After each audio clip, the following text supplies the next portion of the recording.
জন্ম নিবন্ধন, এটার কোনো মা বাপ আছে বলে আমার মনে হয় না। নিয়ম আছে কিন্তু মা বাপ নাই। আমি মধ্য বয়সে কিংবা শেষ বয়সে কোথাও যেতেছে, একটা পাসপোর্ট দরকার,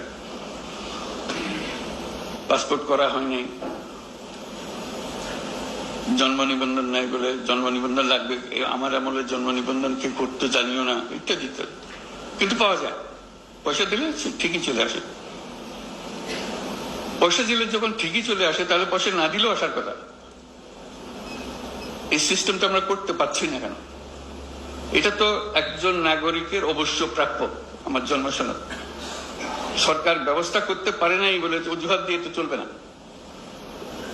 নিশ্চয়ই ব্যবস্থা আছে, কিছু একটা করতে হবে। ওই যে বললাম,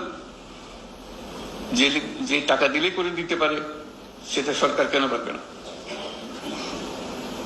কাজে আমাদেরকে সেই ব্যবস্থা করতে হবে। জন্ম সনদ তার প্রাপ্য যে কোনো সময়, যে বয়সে চায়, তাকে দেবার ব্যবস্থা করতে হবে। কি করতে হবে? ওই যে বললাম, সৃজনশীল হতে হবে, এটা থেকে আমরা নিয়ম বের করতে হবে, কারণ ওইটার উপরে সমস্ত কিছু নির্ভর। সেই জন্মসূত্রে আমি বাংলাদেশি, এটার একটা প্রমাণ, দালিলিক প্রমাণ। এই দলিল দিয়ে আমি ভবিষ্যতে যা কিছু করি। ওইটা না হলে এনআইডি পাওয়া যাচ্ছে না, এনআইডি না হলে পাসপোর্ট পাওয়া যাচ্ছে না, সব আটকে গেল সবচেয়ে।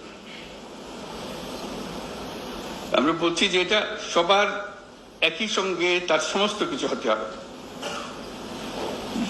যদি আমার জন্ম সনদ থেকে থাকে, তাহলে আমি এনআইডি পাবো। এগুলো এখন অনলাইন পাওয়ার কথা, আমরা অনলাইন পাচ্ছি কিনা।